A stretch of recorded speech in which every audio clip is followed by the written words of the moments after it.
remember forever after today. Please give a round of applause to Terry Reintke and Philippe Lamberts, co-presidents of the Greens EFA Group. Mélanie Vogel, co-chair of the European Green Party, and Mónica García, spokesperson for Más Madrid.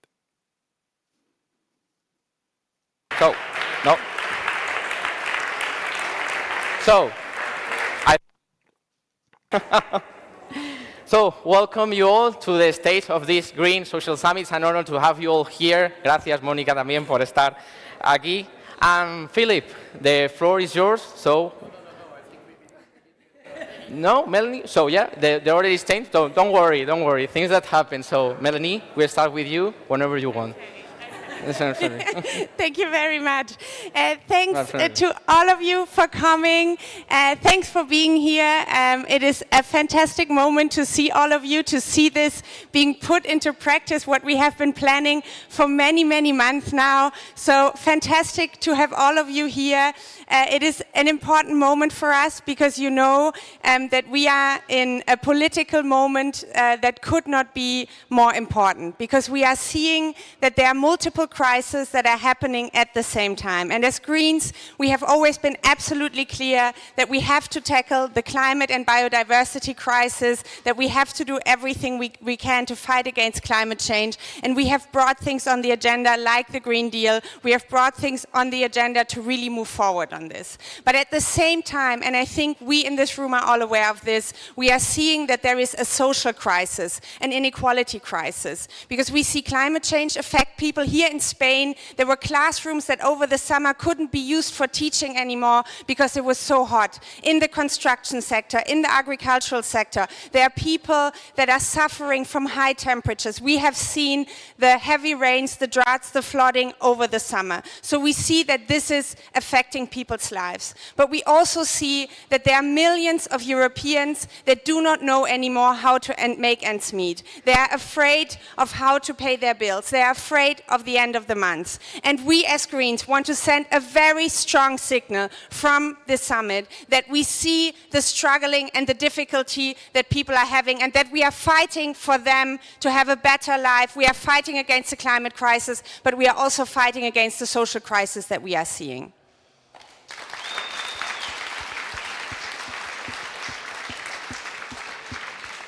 And for that, you have seen in the program, we are going to fight for affordable and good housing for all. We are going to fight for decent pay. We are going to fight for good working conditions. But, and this will also be a discussion, we have to fight against politics of austerity. Because be it the green transformation, but also be it the social crisis, we need to have states that are able to put money into their hands to make politics. And this is why, as Greens, we want to send a very strong signal from this Congress to say, we need to talk about redistribution, we need to talk about taxation also on a European level, and we want to fight together in the next European election to make it possible to invest not only in the green transformation but also in our citizens, to make sure that everybody can live equally and freely in Europe.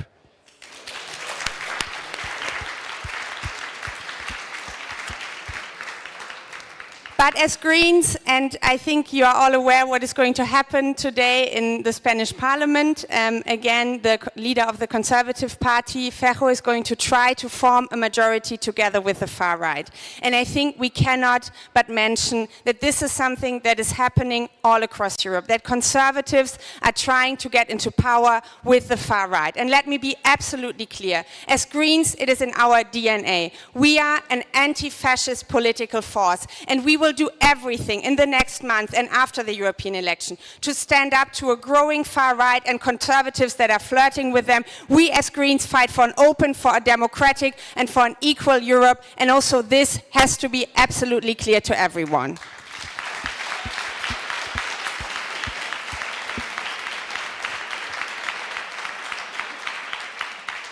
So, We are so happy that so many of you made it here. I think we are going to have 2 really fantastic days. I think that you will get a lot of inspiration, but we are also sure that we are going to get a lot of inspiration back from you. So thank you so much for coming. And now I'm going to pass the floor to a wonderful person, Philippe Lamberts. He's my co-president, and I can tell you that he's not only fantastic when it comes to economic issues, when it comes to green issues, a great fighter for the Green Deal, for economic justice, but he has also been somebody who always put social issues at the top of the agenda of the Greens in the European Parliament, and I really thank you for this, Philippe. So give a very warm applause to Philippe Lamberts.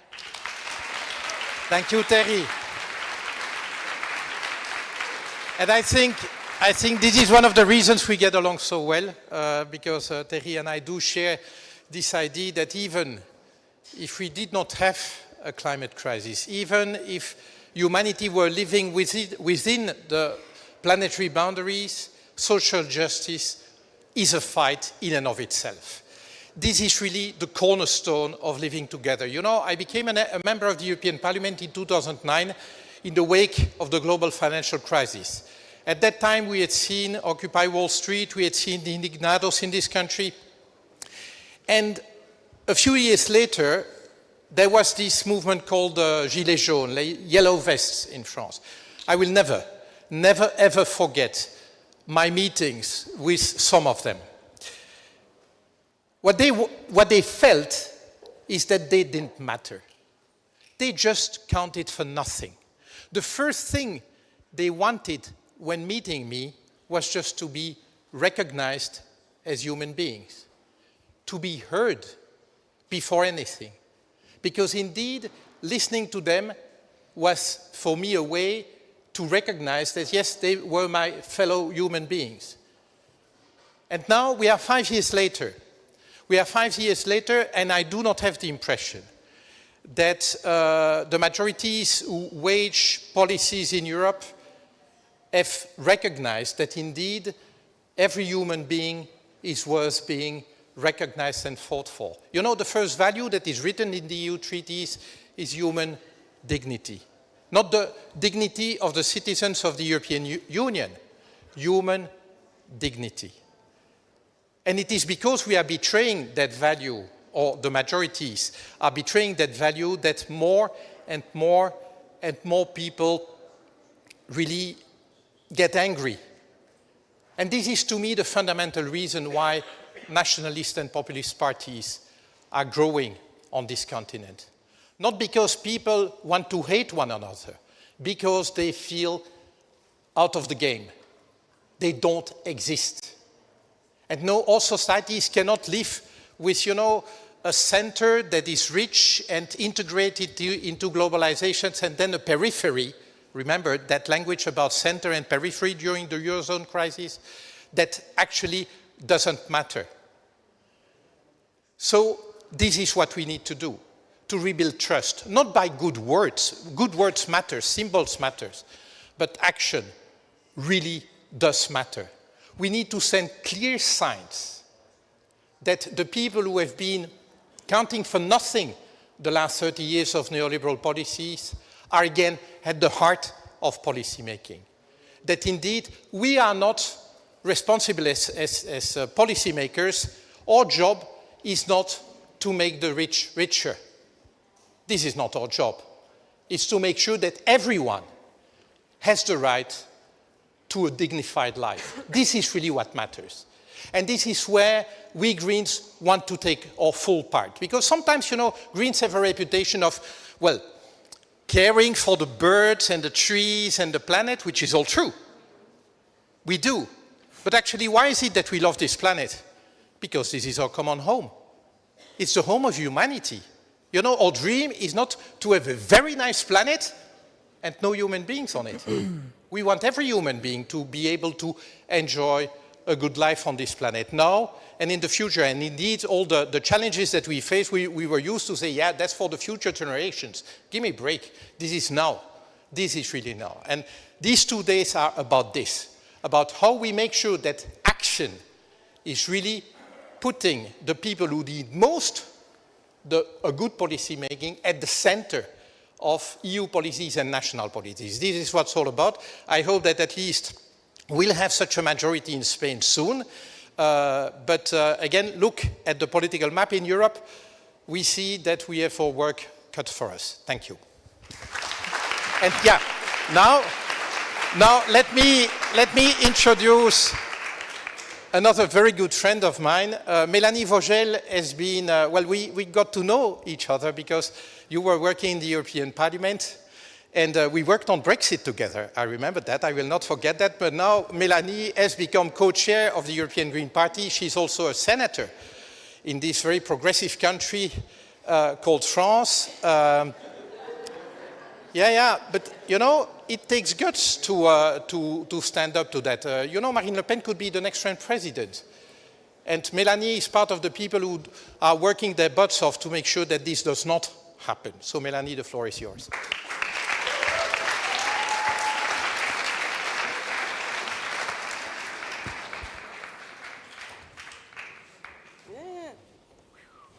Okay, does this work? Okay. Thanks a lot, thanks Philippe. It's not a surprise, I think what I'm going to say is largely going to echo what you said.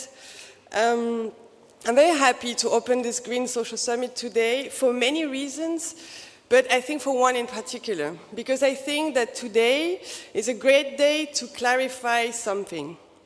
Greens are, and you said it, Philippe, most of the time perceived and understood as the people who want to protect the planet.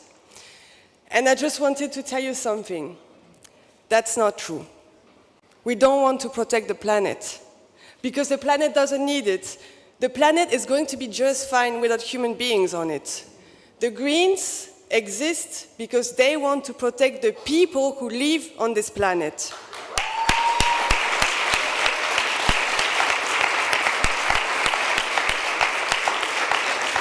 The thing is that we want to protect all of them, and more specifically those who urgently need it. The billions of people who need to have decent jobs, decent pay, decent lives, and who are suffering the most from the catastrophic consequences of an economic model that is based on exploitation of natural resources and of people whose homes are too cold in winter, too hot in summer, for whose outdoor work becomes too dangerous, the air too toxic to breathe, food less healthy to eat, clean water unavailable, and mobility too expensive.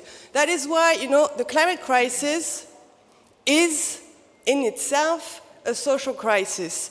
It is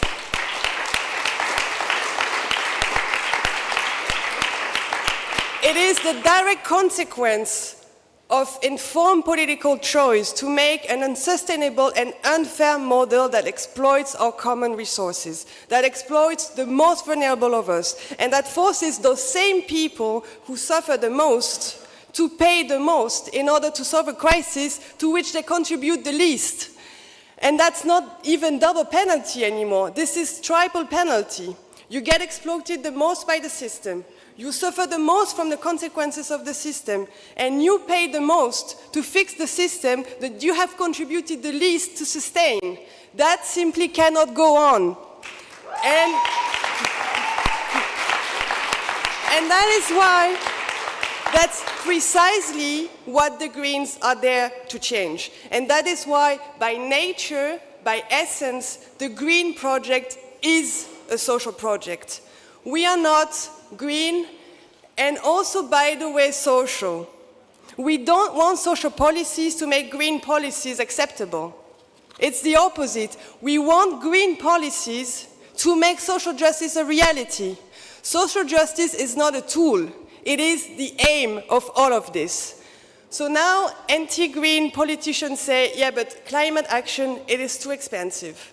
Really, it's too expensive. We cannot afford it. It will make poor people poorer. And why do they say that? Because, you know, most people who say that, they're in power, and that is what actually they are doing. So yes, if you decide to have an unfair economic system, to tax workers more than capital gains, and then to have climate policies that are not socially just, yes, it's true, you are doing this. You are opposing social justice and climate action. And you talked about the Yellow Vest movement. I come from France. I could see this movement from very, very close. The Yellow Vest movement is not an anti-green movement. It was not a movement against green policies. It was a movement against anti-social policies. And the people who are in the street, they are not the obstacle to the green project. The green project is for them, not against them. And Monica, you can clap if you want, but you don't have to. So our project is very simple. It's to build an economy that provides for all, where everyone can have a dignified life, and that is compatible with the boundaries of the only planet we can live on. And that can only happen with the contribution of every part of our society, with workers, with NGOs, with trade unions, with academics, with all forces of the society that simply want to build a better world and who have, when empowered, the means to do so. So this is the big discussion that we would like to have with you these days. I wish you a very fruitful and great social summit. And before I end, I'm going to pass the floor to Mónica García, one of the most wonderful politicians I know in Spain, and the leader of the progressive opposition in Madrid.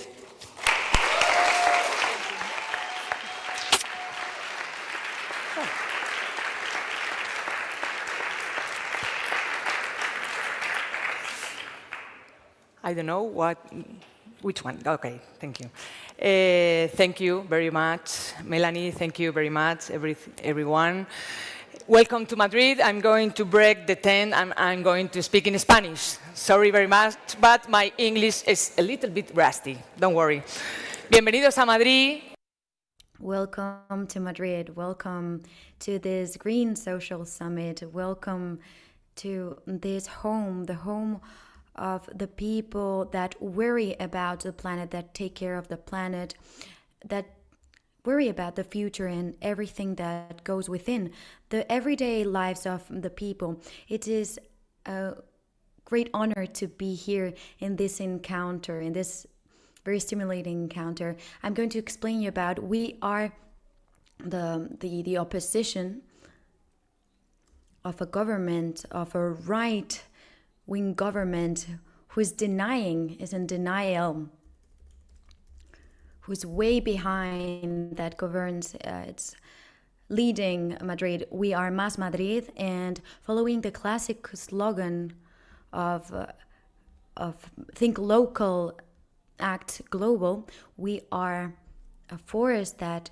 acts locally. We're a regional force that wants to play in the league of the transition, of the ecological transition. We are a political force that plays a role locally, but that wants to anchor the policies in the day-to-day life of the people. Madrid is not their government. It is not a government that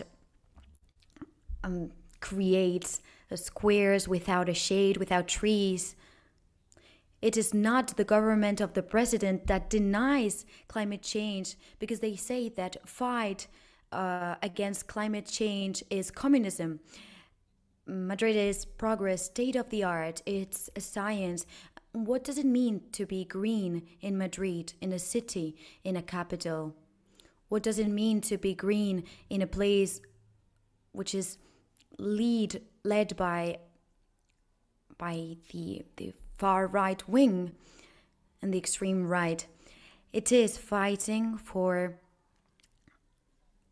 responsible consumption, for being sustainable, and we want to redistribute wealth and good life, and we want to anchor our policies in the day-to-day life of the people. And in these actions, it is where we have two parts and two focuses, which is the ecological part, and feminism, that makes the day-to-day life of everyone important and relevant. It's all about defending the planet, but it's also about defending our shades, making the most out of solar energy, about recycling, about having a job and building a network of sustainable public transport. It's all about translating everything, our worries and our will of our day-to-day life. And this is what we have translating in the daily actions. And this is what's happening in the planet. Personal is politics, and there is nothing more personal than taking care of our people, of our planet. We take care of the people that live in the planet, and our focus is here. We want to create good life, and this is our biggest challenge. It's not about decarbonizing, it's not about reducing emissions. The real question is, how are we going to do this? This is a moral imperative, but it's an imperative about our generation. What are we going to live in the next generation? And the real question is, how are we going to do this? With a real contract, social contract, because the green project is a social contract. But we have to put the focus in inequalities.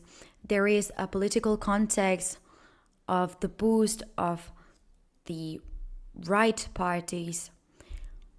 There is voting going on in the Congress in which Spanish citizens have said no to denial,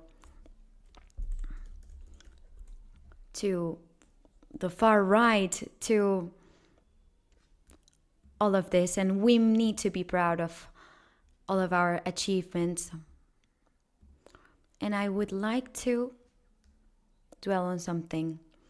Denial. What is denial? Denial versus evidence, scientific evidence. I want to defend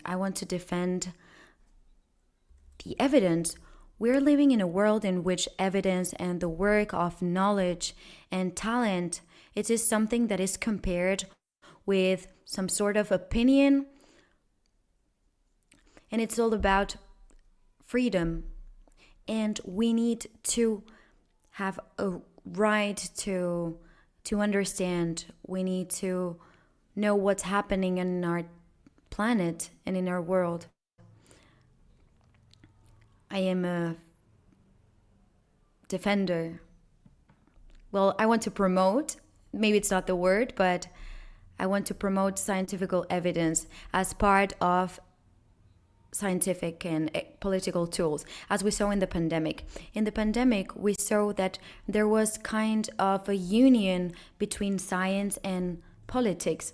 Politicians were able to be behind scientists, right behind scientists.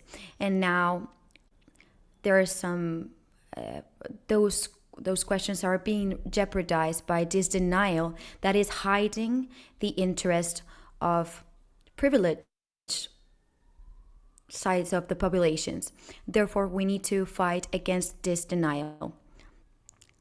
The best response to denial is an ecological policy that makes wishable what is necessary. It is revolutionary to believe in science, so let's be revolutionary. Let's create horizons that we wish for. This is the era of new ideas. We need to make this era an era of opportunities, and we need to take care of the planet, and at the same time we need to take care of our societies. The world is moved by curiosity, and it is precisely this curiosity that makes us imagine a better future in which everyone can be in and can take part in the dialogues, in which new generations are capable of living in dignity. Natural catastrophe does not understand of numbers, but other consequences know about numbers. In any case, I'm not speaking about the future, I'm speaking about the present. The present is right here in Madrid, in this encounter, and I wish for this encounter to be very useful for everyone.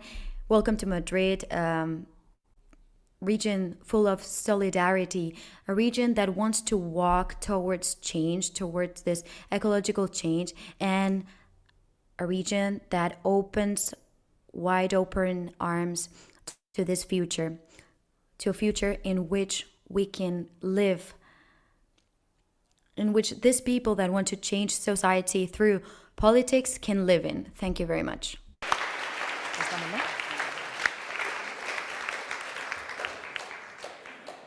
Thank you so much, Terry, Mélanie, Philippe, Mónica, for your intervention. And now let's go back. Yeah, I invite you to leave the stage. Yeah, thank you. Y ahora vuelvo a español. And now I'm going to speak in Spanish again. After this welcome, this warm welcome, we are ready to start with the first roundtable of this plenary session. We are very lucky to have 5 experts with us that will speak about